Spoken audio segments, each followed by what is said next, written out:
Initiative.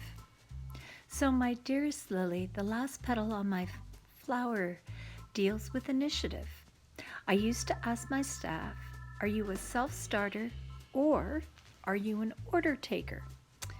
It was funny because while just about everyone perceived themselves to be a self starter, this was not exactly the case.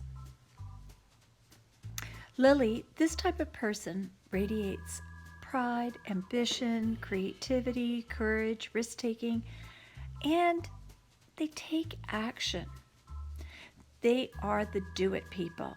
These people like to maintain freedom and do not like direction. They have a sense of accomplishment within themselves. They are proactive people wanting to avoid problems before they actually occur.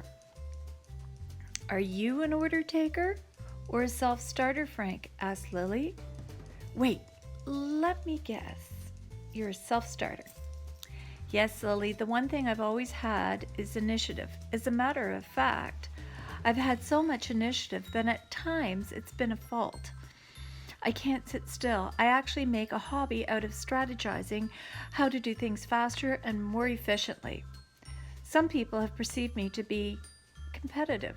I like to think of myself as enthusiastic and passionate. Lily smiled. She could see Frank was getting passionate about speaking about passion. She stretched. Last night, when I looked at all the petals of the motivational flower and separated the answers to my questions into positive and negative, I came up with a chart. Attitudes can be boiled down to positive and negative, or optimism and pessimism. I shaded two sides of the negative along with the positive. I would have to say that although I have more of a positive attitude when it comes to priorities and responsiveness, I can be negative. You have been incredibly diligent in answering my question, what motivates you? I will add, Frank, that you're a very thorough person. Furthermore, isn't it interesting that your answers came from your years of experience? Yes, you're right, Lily. You know what else? It was very cathartic for me to express my philosophy. But can you believe it? It looks like it's noon already. The sun is over top, and I have yet to do any gardening. Lily was quick to interrupt. Frank, out here in the garden, we little people do not watch the clock. We fully enjoy each moment. We live in the present. Think about it. While you've been out here, you've lost your sense of time. You're right, and I feel so relaxed. I also feel like I've arrived at new insights. I feel a little bit reborn, responded Frank. Stretching. Frank, do you realize what you've done to this point to help with your gardening project? Well, I guess I've evaluated my attitude. How does that help me with gardening? How? Frank, now you've determined what motivates you. A person's attitude is the single most important aspect to determine what they're doing with anything. When you answered my question, what motivates you, you identified what makes up your fuel. Now, everyone's fuel is essentially based on these four factors: priorities, initiative, responsiveness, and integrity. However, everyone interprets and emphasizes each of these elements in different ways.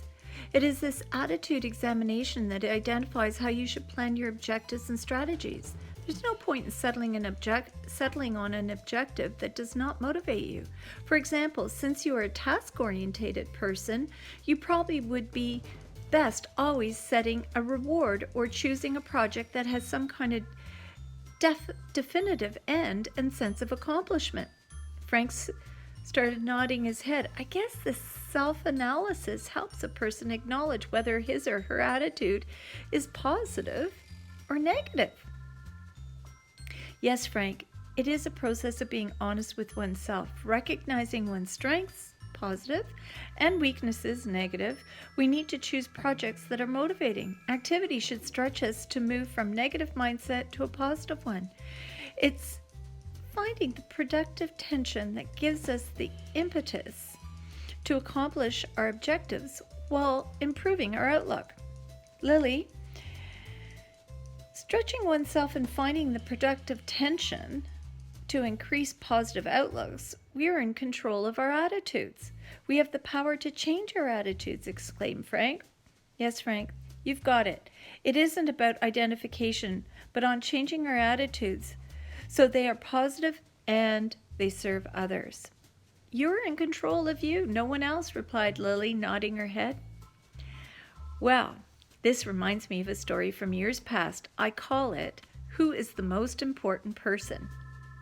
I was in a seminar. The presenter asked us the following: who's the most important person at your workplace? After some thought, we were all coming up with many different people, except for one. He then responded, the most important person is you. At first, we all thought this was quite the egotistical answer. However, after much thought and further illustration, we couldn't help but agree with him. You are the only one who is in complete control of yourself.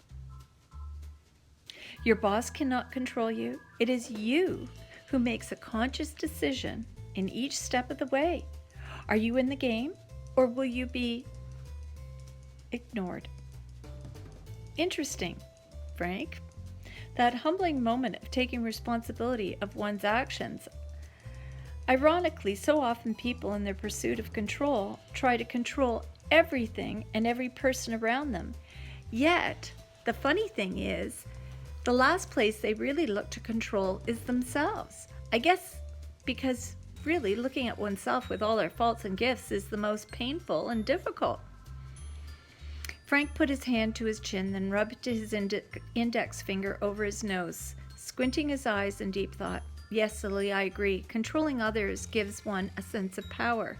Controlling our own attitudes and behaviors puts us in a humble and vulnerable position. If we have the courage to take control and be honest with ourselves, we actually end up inducing profound positive influence. It gives us strength to serve others when we no longer feel threatened. We can morph into leaders of influence, service, and love, rather than leaders of control. Looking out into the backyard, Frank pondered his role as the facilitator of growth in the resurrecting Lily's garden. He took a deep breath and rolled his shoulders.